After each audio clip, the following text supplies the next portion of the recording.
बिल्कुल आप ठीक कह रहे हैं दिनेश। जिस लेवल पे अब इजराइल और ईरान की लड़ाई पहुंच गई और जो बातें डोनाल्ड ट्रंप ने बोली हैं, डोनाल्ड ट्रंप ने यह बोला है कि अब डील नहीं होगी, डील का वक्त चला गया, now we want total surrender.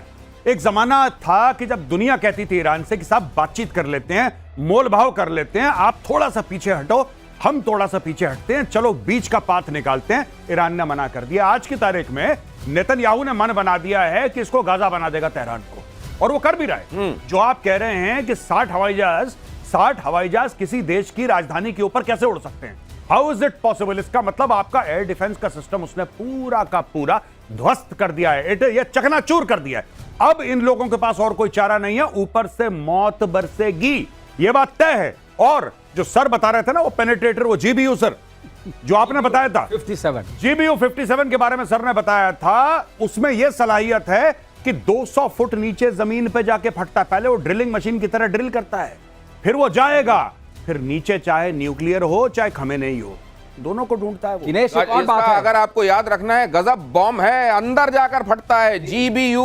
और ये सत्ताधीशों एक बात और है, ये कारनामा इजराइल पहली बार नहीं कर रहा है। इसने ऑप ओपरा के नाम से बगदाद में 1981 में ऐसे ही F-16 जाके मारा था, उनका जो न्यूक्लियर प्लांट था। उसके बाद 2006 या 7 में सर ये सीरिया में मारा था। सर इतिहास आपसे जानेंगे, आज तो ये वर्तमान में बता दीजिए कि इनका बाबर 373 और S-300 कहीं कुछ तो करते दिखाई देना चाहिए।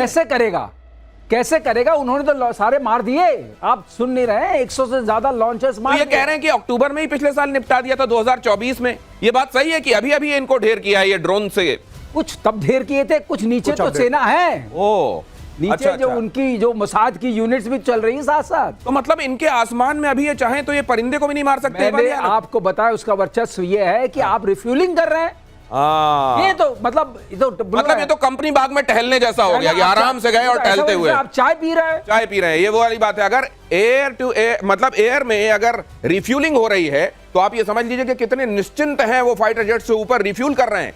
ईरान के पश्चिमी बॉर्डर से फौज पीछे हटी। अगली खबर देखिए, इजराइल के लगातार हमलों से डरी ईरानी फौज, पश्चिमी बॉर्डर छोड़कर मध्य ईरान की तरफ भागी फौज। लेकिन इस्फहान तक भी अगर हमले हो रहे हैं तो फिर ये कहां तक भागेंगे? मुझको लगता है अगर वहां तक इजराइल की पहुंच है तो वो इतना भाग के भी कहां जाओगे? देखिए, जहां भागने का उनका मन था, जिस देश ने इनको वादा करा था कि 80 भी मुसलमान थे, तो मुसलमान उसने अपना बॉर्डर बंद कर दिया भाई। हाँ, बॉर्डर बंद कर दिया उसने बॉर्डर बंद कर दिया। और वो कह रहा है कि जबानी तुम्हें कुछ भी चाहिए, अगर तुम्हें ट्विटर पे, इंस्टाग्राम पे, फेसबुक पे कोई भी मदद चाहिए तो तुम बताओ। इंस्टाग्राम पे जो मदद चाहिए हम तुम्हारे साथ हैं, लेकिन जमीनी मदद हम तुम्हारी नहीं कर पाएंगे। इन लोगों ने अपना बॉर्डर कर दिया है बंद, सील पैक हो गया है ईरान और पाकिस्तान का बॉर्डर। अब बेचारे भाग के जाएंगे, कहां जाएंगे? ये मिडिल ईस्ट का नक्शा थोड़ा समझने की कोशिश करते हैं, खासतौर से ईरान। अब ये ईरान यहां दिखाई दे रहा है, ये इराक यहां दिखाई दे रहा है, और यहां पर ये इजराइल दिखाई दे रहा है, ये सीरिया के बाद। बिल्कुल, ये ऊपर टर्की है इस तरफ। ये ईरान में यहां पे जो हमले हो रहे हैं, मतलब ये क्या अब इस तरफ भाग रहे हैं और यहां पाकिस्तान से ये तवक्को है कि गेट खोल दो। ये देखिए, ये जो इलाका है, इस इलाके को कहते हैं सिस्तान बलोचिस्तान। अच्छा, ये सिस्तान बलोचिस्तान है, ये पाकिस्तान वाला बलोचिस्तान है, ठीक है, तो पाकिस्तान में है, और इधर भी अफगानिस्तान में। ये पूरा यहां पे जहां पे ये है पूरा, ये पूरा इलाका भाइयों ने ब्लॉक कर दिया कि तुम इधर मत आना, तुम इधर आना मत, इधर कोई जाएगा नहीं क्योंकि अफगानिस्तान है। ठीक है, यहां पे सुन्नी मेजोरिटी है, शियाओं के साथ क्या करेंगे आप भली भांति परिचित हैं। यहां पे इराक है, इराक का वैसी बेड़ा गर्क हो रखा है, राइट, बहुत मुश्किल है। एक उनको उम्मीद थी पाकिस्तान से, पाकिस्तान ने इन्होंने पीठ पे खंजर उतारा। लेकिन वो पाकिस्तान वाले कह रहे हैं कि भाई साहब अगर यहां हमने कर दिया, हमको अपना पूरा फौज का ज्यादातर हिस्सा यहां डिप्लॉय करना पड़ेगा। इधर वाले में क्या होगा फिर? तहरीक तालिबान पाकिस्तान, उसके लिए फ्री फॉर ऑल हो जाएगा। और वहां मोदी जी कह रहे हैं कि ऑपरेशन सिंदूर खत्म नहीं हुआ। हाँ, ये भी सैंडविच कहते हैं। दूसरी बात और, बेंजामिन नेतन्याहू ने कई साल पहले कहा था कि ईरान के पास और पाकिस्तान के पास न्यूक्लियर नहीं होना चाहिए। तो अब इस बात से पाकिस्तान में हड़बड़ी मची हुई है कि ईरान का तो जो हो रहा है वो हो रहा है, हमारा अगला नंबर है क्या? अब ये देखिए, जज्बे वाली कौम है।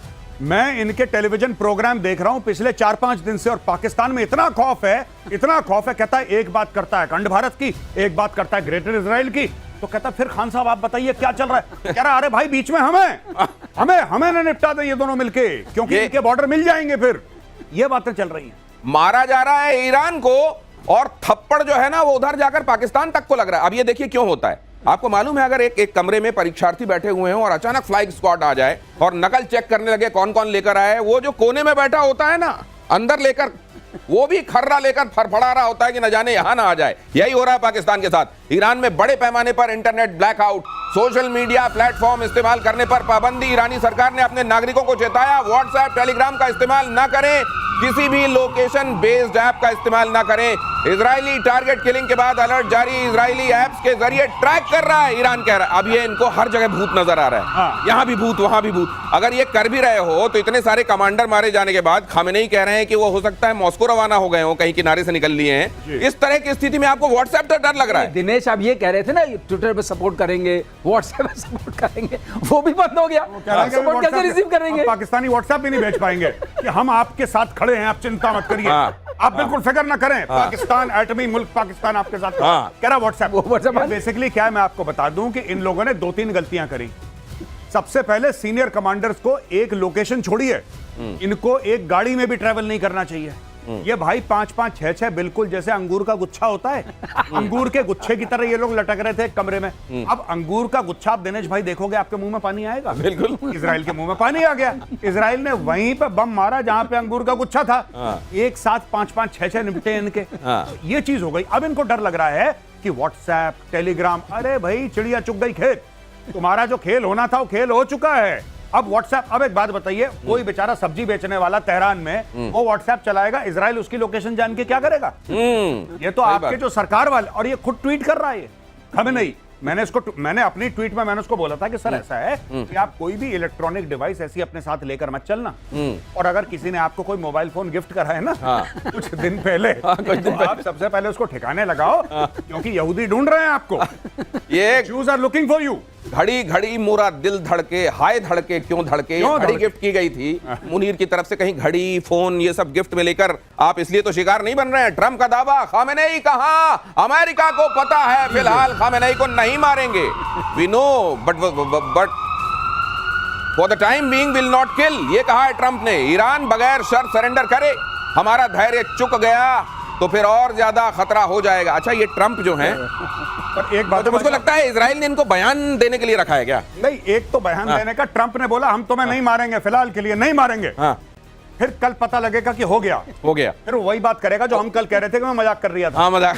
ठीक है, ये ट्रंप वैसे ही है, ये पलट जाएगा अपने बयान से। आज कह रहा है कि नहीं मारेंगे, नहीं मारेंगे, नहीं मारेंगे, और चुपचाप इजराइल को बोल रहा है कि अच्छा ये बड़ी मजे की बात आप कह रहे हैं। एक बात इससे जोड़ दूं, एक बात, ये पाकिस्तान में भी यही बात हो रही है कि भाई ईरान से तो ओमान में बात चल रही थी अमेरिका की, ओमान में बात चल रही थी, अगले दिन मार दिया। तो इधर का नाम नहीं ले रहे लेकिन यहाँ मार दे। अब ये बिल्कुल बात सही कह रहे हैं कि ट्रंप कह रहे हैं कि तुम सुरक्षित हो, इसका मतलब खामेनेई को और चिंता कर लेनी चाहिए। मैं क्या हेलमेट सही है, बैठ जाओ।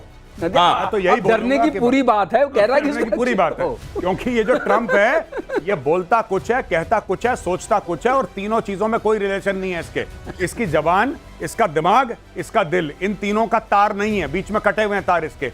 ये दिल में कुछ महसूस करता है, दिमाग से कुछ सोचता है, बोलता कुछ है, सुनता कुछ है।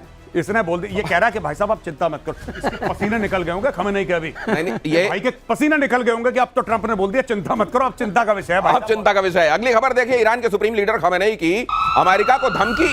अमेरिका ने हमला किया तो गंभीर अंजाम भुगतने होंगे, हम किसी भी सूरत में सरेंडर नहीं करेंगे। खामेनेई ने कहा सैन्य हस्तक्षेप अमेरिका के लिए विनाशकारी होगा, खामेनेई ने कहा।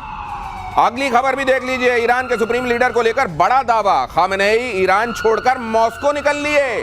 सोशल मीडिया पर किया जा रहा है ये बड़ा दावा, और उसके सबूत के तौर पर एक तस्वीर भी रखी जा रही है जो मैं आपके सामने रखूंगा। लेकिन क्या खामेनेई के लिए ईरान में बंकर खत्म हो गए हैं?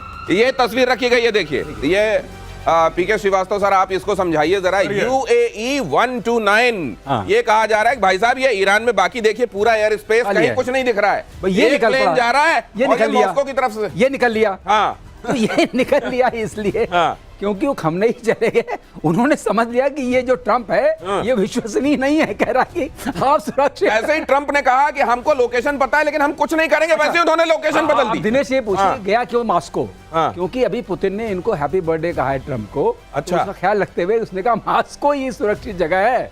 और बंकर की आप बात कर रहे हैं, किस बंकर में घुसेंगे जब बंकर 200 फीट नीचे, 300 फीट नीचे वाला बंकर सुरक्षित नहीं है? हाँ। तो कौन सा बंकर नहीं, सुरक्षित? तो फिर अगर बंकर सुरक्षित नहीं है, उधर मॉस्को जा रहे हैं और उधर ट्रम्प कह के आए कि G8 से रशिया को नहीं निकालना चाहिए था, उधर पता चला पुतिन ने फोन करके बोला कि हाँ खamenei जी हमारे पास सुरक्षित हैं। हैं? ये इससे कौन? पूरी सुरक्षा है, पूरी सुरक्षा है, बिल्कुल। ये सुरक्षा में कोई कमी नहीं है। ये बिल्कुल संभव है। अब ये सिस्टम से बाहर है। अब ये सिस्टम से बाहर। अब आप ये देख लीजिए कि अगर इन्होंने बयान दिया हम सरेंडर नहीं करेंगे, उसके तुरंत बाद एक प्लेन टेक ऑफ करता है और मॉस्को की तरफ निकल लेते हैं, और वो कह रहे हैं कि अमेरिका को ये बहुत भारी पड़ेगा, और पता चल रहा है वो मॉस्को में पुतिन के बगल में बैठे। आप सोचिए वैसी स्थिति, कैसी स्थिति है ईरान के लिए, ईरान की आवाम के लिए। ईरान पर जंग में उतरने की तैयारी में ट्रंप। अगली खबर देखिए, अमेरिकी अफसरों का बड़ा दावा, न्यूक्लियर साइट्स पर अमेरिका हमला कर सकता है। फोर्डो साइट पर इजराइल के साथ मिलकर अटैक पर विचार चल रहा है। ट्रंप आज रात युद्ध में कूद सकते हैं, इजरायली मीडिया कह रही। किसी ने कहा मेजर साहब कि फोर्डो की स्पेलिंग बनती है FORDO, फोड़ दो। अब ये फोड़ दो कह रहे हो, और फिर इजराइल की क्या गलती है? फिर इजराइल बोलेगा हमने तो वही सुना जो आपने बोला। ये B-52 इनके बॉम्बर्स हैं, डीगो गार्सिया में 6 के 6 पड़े हुए, 6 के 6, और उसमें वो GBU-57 उन्हीं में लोड रहता है। वो 2-4-1 में डाल के 6 के 6 उड़े। अच्छा, उनका जो रेडियस है पूरा फ्लाइंग का, यानी कि जितने वो जाके वापस आ सकते हैं, वो 11-12 हजार किलोमीटर अपना ट्रैवल कर सकते हैं विदाउट रिफ्यूलिंग। यानी कि यहां से अच्छा, दूसरी चीज वो स्टेल्थ है, दे आर स्टेल्थ। तो आप स्टेल्थ की वैसे जरूरत नहीं है इस वक्त। ईरान का जो बेड़ा गर्क हो रखा है ईरान का, स्टेल्थ की कोई जरूरत नहीं है। आप एक बस को भेजेंगे, बस का भी नहीं उनको पता लग रहा, ये तो खैर स्टेल्थ है। तो वो जाएगा डीगो गार्सिया से, और जाएगा और वहां पे पूरे बम गिरा के वापस आ सकता है with in a matter of few hours. और दिनेश, खास बात यह है कि अगर 200 फीट तक गया, एक के ऊपर दूसरा जा सकता है। हाँ, तो 200-400 हो गया फिर। हाँ, तो 400। तो ये बचने वाली जगह नहीं है, इसमें कोई शक नहीं है कि ये पता चल गया है ये जहाज उसी लिए है। हर चीज का एक इंडिकेशन होता है ना। तो बंकर भी सुरक्षित नहीं है, और फोड़ दो है ही है। इसीलिए क्या खamenei साहब मॉस्को चले गए? अगर ये बात सच है तो हम इसकी जवाबदारी नहीं ले रहे हैं, ये दावा किया जा रहा है। इजराइल ने अमेरिका से मांगा बंकर बस्टर बम। ये लीजिए, कुछ दिनों में ये मांग और लेता है कि उनको पता चल जाए ये बंकर बस्टर बॉम्ब मांगा जो ऑलरेडी पहुंच चुका है। हाँ, जो पहले ही इनके पास हो सकता है कि अच्छा भाई फिर से दे दो, क्योंकि ये मांगना, ये खबर बनना, ये लोगों तक पहुंचना, इसका भी महत्व है। ईरान के परमाणु सेंटर को नेस्त नाबूद करने का प्लान, GBU-57A/B, यही बता रहे थे। अभी देखिए, सबसे बड़ा नॉन एटॉमिक बॉम्ब पहले गड्ढा खोदता है और अंदर जाके फूटता है, और 90-100 फीट गड्ढा खोद देता है एक बार में। क्या सरलीकरण है। क्या सरलीकरण है। अमेरिका ने अभी तक इस बॉम्ब को इजराइल को देने को लेकर कोई फैसला नहीं किया। अगर यह बॉम्ब इजराइल के हाथ पड़ गया तो इससे ईरान में तबाही मच सकती है। ऐसी भी आशंका है कि अगर इजराइल ने इस बॉम्ब से परमाणु प्रतिष्ठानों को निशाना बना दिया तो ईरान में न्यूक्लियर रेडिएशन फैल जाएगा, तेरा तुझको अर्पण हो जाएगा, जो आम लोगों के लिए घातक हो सकता है। अब ये जो बना के बैठे हुए हैं अपने घर में, ये गए और एक आध फोड़ फाड़ दिया इन्होंने, और रेडिएशन लीक हो गया, तो फिर ईरान तो पीढ़ियों तक रहने लायक नहीं रहेगा। नहीं, बिल्कुल। लेकिन ये देखिए, मैं आपको बात बताता हूं सीरियसली, कि ये कभी ना कभी तो इनको करना है। इसमें 100% कुछ नहीं होता दिनेश भाई, इसमें 100% कुछ भी नहीं है कि आप ऐसा करेंगे तो यही होगा। रेडिएशन लीक होगा। अगर वहां पे इतने सालों से न्यूक्लियर का काम चलता चला आ रहा है और आप ये GBU-57 मारेंगे उसके अंदर, तो कुछ ना कुछ तो फैलावा होगा, रायता तो फैलेगा। अब रायते को कंट्रोल करना है, आपको कंटेन करना है रायते को। अब वो बोरॉन से करो या जिससे करो, जो करो। नहीं, उसमें एक छोटी सी बात है। अगर ऐसा मारा हुआ जो रायता फैलेगा तो वो उतना नहीं होगा, क्योंकि इसमें 3 तरह की रेज निकलती हैं। थोड़ा सीरियस मामला alpha beta gamma. Alpha beta gamma, ठीक है। तो अल्फा वाली तो ज्यादा कुछ तंग नहीं करती है, बीटा वाली स्किन के नीचे जाती है, बर्न करती है। जो गामा है सबसे खतरनाक है। तो गामा जब फ्यूजन या फिशन होगा अंदर वाला, तब होता है। तो गामा का रेडिएशन इतना नहीं होगा। तो ये आईए को ये पता है कि रेडिएशन होगा। एक्सरे तो मेडिसिन वाला होता है, तो रेडिएशन होगा, लेकिन इतना खतरनाक नहीं होगा कि पूरे इलाके को कर दे। तो बोरान जो बताया गौरव ने, वो बोरान पड़ेगा तो अपने आप मामला। तो ये रायता फैलेगा तो उसमें बूंदी बोरान की होगी। अच्छा, इसमें एक और चीज मैं कह दूं, सर ने बोला, जब सर कह रहे थे ना कि इसमें 3 किस्म की रेज है, अल्फा बीटा गामा, मुझे लगा सर कहने वाले हैं 3 किस्म के रायते हैं। अल्फा बीटा गामा, और यही बात है, ये है सरलीकरण। 3 किस्म के रायते हैं भाई। लेकिन फिर अगर वहां पे जाएंगे तो ईरान में एक हिस्सा ये भी है जो आपको पूछेगा, अच्छा गामा पहलवान की बात कर रहे हैं आप? अगली खबर देख लीजिए, इजराइल पर ताबड़तोड़ मिसाइल अटैक, तेल अवीव, हाइफा समेत कई सैन्य ठिकानों पर अटैक। इजराइल ने दिया हवाई हमलों का जवाब। इजराइल के एयर डिफेंस ने कई मिसाइलों को नाकाम किया। सवाल ये भी है कि अमेरिका ने जब ये कहा कि हमने पूरा हवाई नियंत्रण स्थापित कर लिया है, तो ट्रंप को तो आदत है साथ में अपने उसकी जोड़ दे। हाँ, तो उन्होंने जोड़ दिया कि हमारा एयर डिफेंस क्या गजब का काम कर रहा है वहां पर, उनके आयरन डोम के साथ मिलकर, उनके एरो के साथ मिलकर, देखिए हमने क्या गजब का काम किया है। साथ में उन्होंने अपना हथियार बेच दिया भाई साहब उसी ट्वीट में। वो ट्रंप हर समय बेचेगा। और ये जो आप देख रहे हैं टेलीविजन स्क्रीन पे जो तबाही है, आई थिंक ये इजराइल की इमेजेस हैं जी। या तो टेल अवीव हो या जेरूसलम हो, कोई और जगह हो इजराइल की।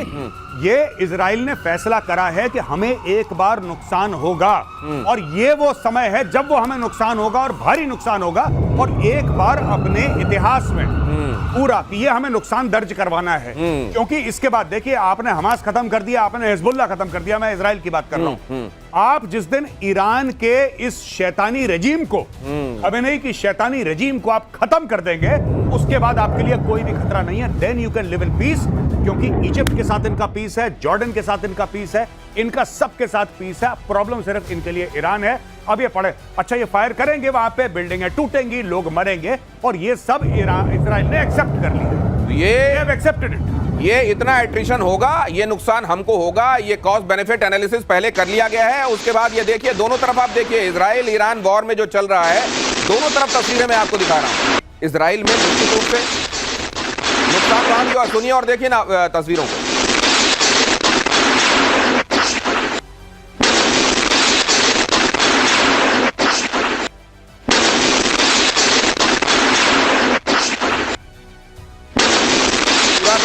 ये आप देख रहे हैं ड्राइंग का कम ये डाइनिंग लग रहा है मुझको, और यहाँ देख रहे हैं आप फ्रिज विज सब वहां पर। तो ऐसा नहीं है, फतेह 1 जैसी जो मिसाइलें छोड़ी जा रही हैं, हम लोगों ने पहले भी कहा था कि फतेह 1 और इमाद और जो खीबर शिकान, शिकान आपने बोल के समझाया था, शिकान, वो तीनों हाइपरसोनिक मिसाइल हैं। हाँ। और वो तीनों पेनिट्रेट कर सकते। और इसमें भी सर ये पहले ये कर रहे हैं कि पहले छोटी मिसाइलें और ड्रोन भेजते हैं, एंगेज करते हैं डिफेंस सिस्टम को, और उसके बाद इनको भेज देते हैं। हाँ, लेकिन एयर डिफेंस सिस्टम जो बैलिस्टिक वाला जो होता है वो इनको एंगेज करता है, उतना कंफ्यूज नहीं होगा। अच्छा। लेकिन ये मिसाइल्स उसमें से खीबर शिकान पेनिट्रेट कर सकती है, जिसको ये हज कैसम भी बोलते हैं। अच्छा। दूसरी बात यह है, लेकिन जो आप कह रहे थे ना कि कुछ तो देना पड़ेगा, कुछ तो देना पड़ेगा। कॉस्ट कोई कंट्री अपने ब्लड कॉस्ट को, जो खून का जो कहते हैं ना, खून देना पड़ेगा आजादी के लिए।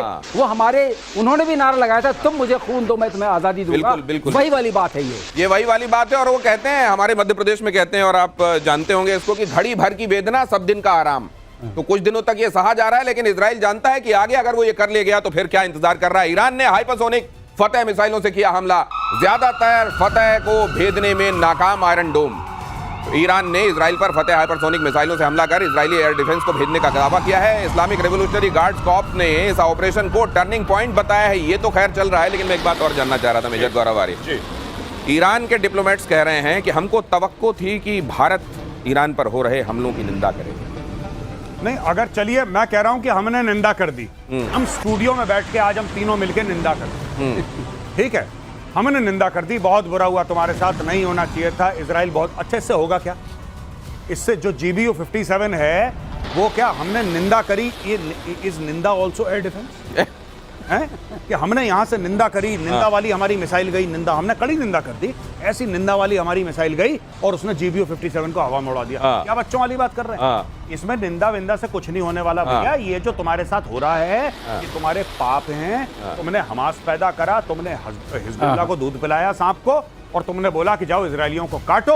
और इनको एक बात पता है कि ईरान इज दी रेजिम। मैं लोगों की बात नहीं कर रहा, ईरान अच्छे लोग हैं ईरान के, लेकिन जो रेजिम है that is the head of the snake. इसलिए हो रहा है। भारत निंदा कर लो, कल पार्लियामेंट में निंदा कर। बिल्कुल सही बात है, निंदा और वहां सॉलिडेरिटी। चीन जैसी सॉलिडेरिटी चाहिए क्या? हम तुम्हारे साथ हैं, ये जो हो रहा है बहुत बुरा हो रहा है, ये मुंह चला दिया, ये तुम्हारे साथ खड़े हुए लोग हैं। अगली खबर देखिए, ईरान में चीन के कार्गो विमान उतरने का दावा। लगता है धीरे से उसने बताने की कोशिश की है कि सिर्फ मुंह नहीं चला रहे हैं, कुछ कर भी रहे हैं भाई। देखिए जरा, फ्लाइट रेडार 24 के डेटा से किया गया दावा, 14 जून को एक कार्गो विमान चीन से ईरान पहुंचा था। सर ये जरा देखिए, ये CLX 9877 ये यहां दिखा रहा है, और ये बताया गया है कि ये चीन की तरफ से चुपचाप निकला था कहीं और जाने के लिए, और चुपके से तेहरान में उतर लिया। मतलब आपको शक है इस जहाज में कुछ न कुछ तो है। तो किस लिए गया होगा ये? अब चीन भेज रहा है। दवा आई जब हम मर गए। इस दवा का कोई काम नहीं है, जो दवा इसके अंदर होगी उससे कुछ नहीं होने वाला है। बहुत देर कर दी हुजूर आते आते, बहुत देर कर दी हुजूर आते आते। तो ये अच्छा, ये मेरे ख्याल से इन्होंने भेजा भी इसलिए होगा कि अब इस्तेमाल तो होगा नहीं, भेज दो, वापस भी आ जाएगा, कहने को भी हो जाएगा, भेजा था। It is an export version. हाँ, एक्सपोर्ट वर्जन वाला, एक्सपोर्ट वर्जन हाँ, है ये हमने अगर इसका वर्जन है भाई, हाँ, इसकी कोई गारंटी नहीं है। अगर धोखे से इस्तेमाल कर लिया और वो चला नहीं तो ये ध्यान रखना एक्सपोर्ट वर्जन है, ये चाइना के ऊपर कोई ब्लेम गेम नहीं हो। वैसे दिनेश एक बात बता दूं, अगर इसके अंदर वो एक्सपोर्ट वर्जन उन्होंने भेजा है तो इनके पास वो सिस्टम नहीं जो चला सके। हाँ। ऐसा नहीं कि आपने भेजा और मैंने चलाया, हाँ, तो ये नहीं हो पाता है।